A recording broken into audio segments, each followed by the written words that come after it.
Now stop me if you've heard this one before. You dang leftoids, you're so entitled. You just want free stuff handed to you, and you don't even want to work for it. Sound familiar? Of course it does. If you're anywhere to the left of Paul Ryan, someone has said that to you. And if you're not, you've probably said it to someone else. Okay, nerds, you want to talk about entitlement? Let's talk about entitlement. At the time of this recording, Jeff Boss Baby Bezos has a net worth of about 115 billion US dollars. Enough money that if it were put to judicious use, it could end world hunger for about 3.5 years. 1 in 9 people in the world are undernourished right now. And they could eat healthily for almost 4 years on the money that one man personally owns. Think about how absurd that is. Really noodle it over. Every hungry person in the world fed for years from the wealth hoarded by just one man. So how did he get this money?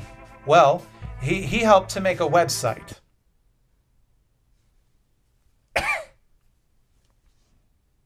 A very good website, mind you. Amazon is useful. Lots of people use it. I use it. But it's not like he does everything at Amazon. He doesn't deliver the packages. He doesn't do customer support. He doesn't develop the actual code of the website. He certainly doesn't make the products being sold on Amazon. Point of fact, the people doing most of those things often make sub-poverty wages and work insanely long hours.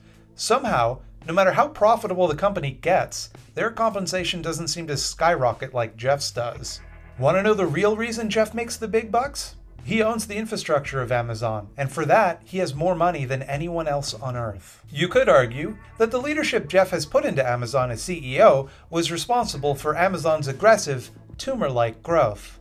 And maybe he is the business genius behind such strokes of brilliance as, for example, Amazon not paying a red cent in federal tax in 2017, like you and I are forced by law to do. I mean, that's only fair. It's not like Amazon's entire business model is built on technology developed through public funding.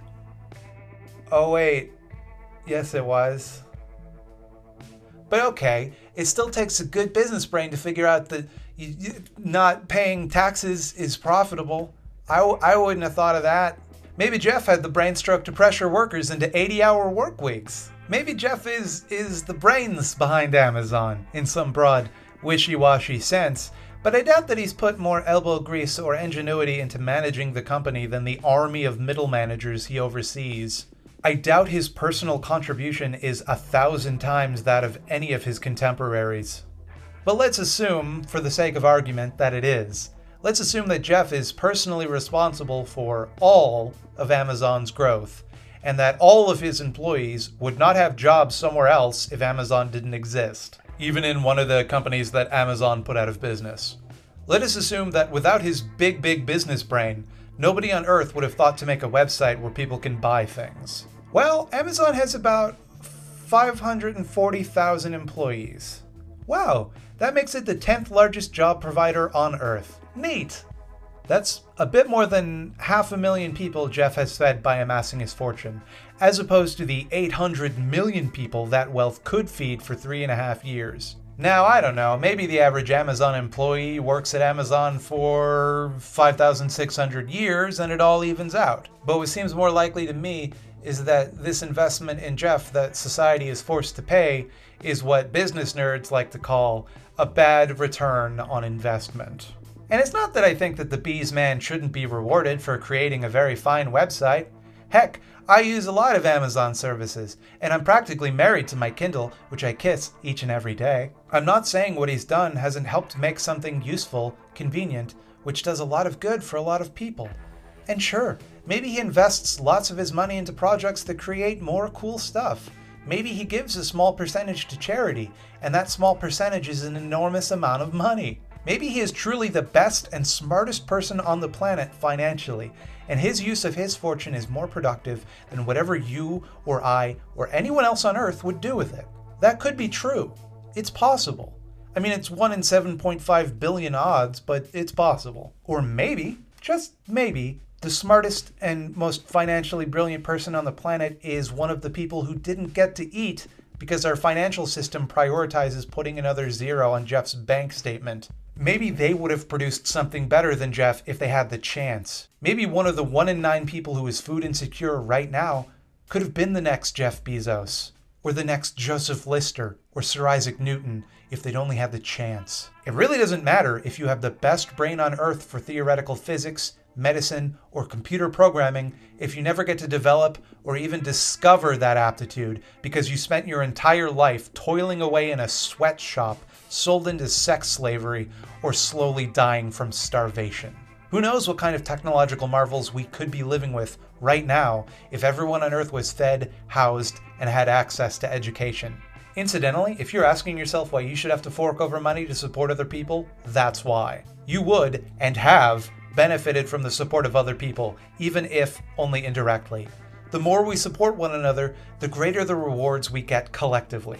The reason all the best advances in history come from people whose basic needs have been met is because those are the only conditions which allow them to have time left over to advance things. You can't figure out how to launch a rocket to Venus while you're wondering where your next meal comes from.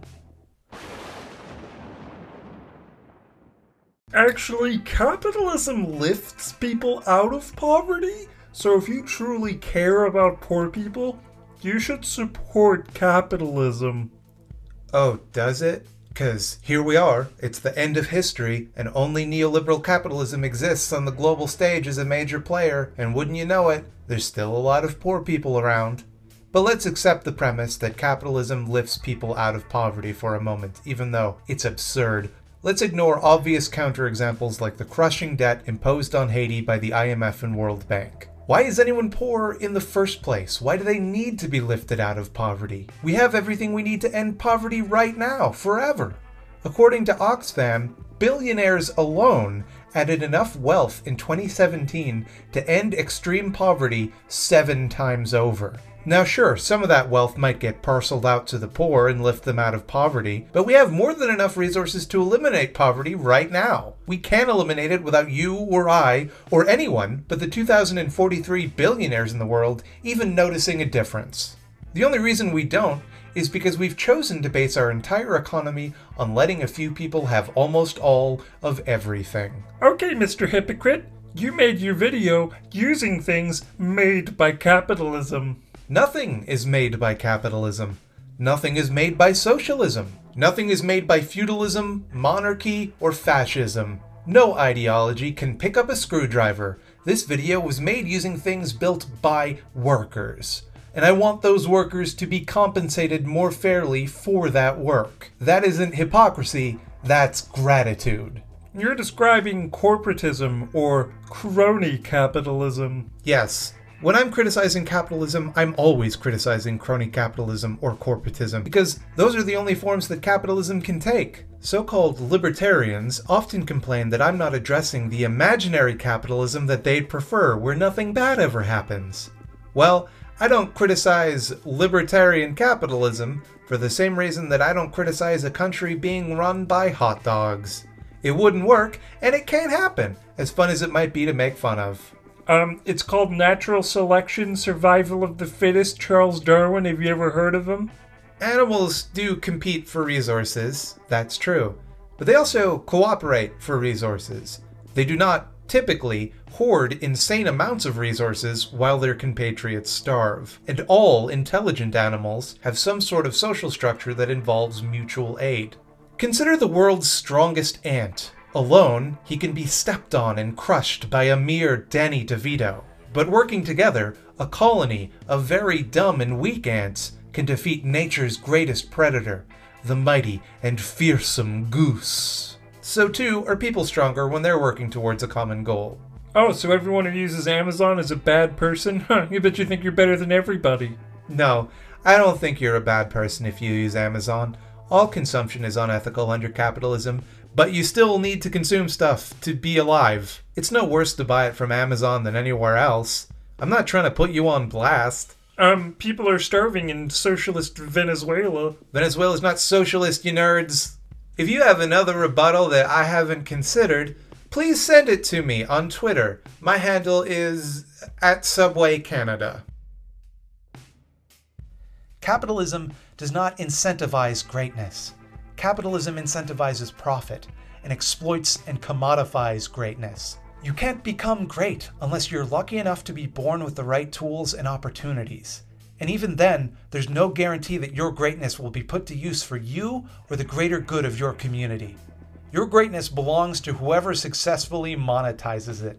If that's you, congrats on your billions. If it's anyone else, get back to work. Time is money. Nobody deserves to be poor, to be hungry, to be left behind, while the resources for everyone to live healthy and fulfilling lives languish in the bank accounts of a handful of rich mutants. You know what else nobody deserves? Nobody deserves $1 billion. Nobody. Not one person on God's green earth. Not Jeff Bezos, not Elon Musk, not Oprah Winfrey, not Steve Buscemi, not Batman. And to have $1 billion, $10 billion, $100 billion, and want more, while 1 in 9 of your fellow human beings suffers and dies for want of the resources that you possess, that, my friends, that is entitlement. All right, you two. Time to end the video. Tell people to like and subscribe. Okay. Fine. Charlie? Tell people to like and subscribe or I'll karate chop you.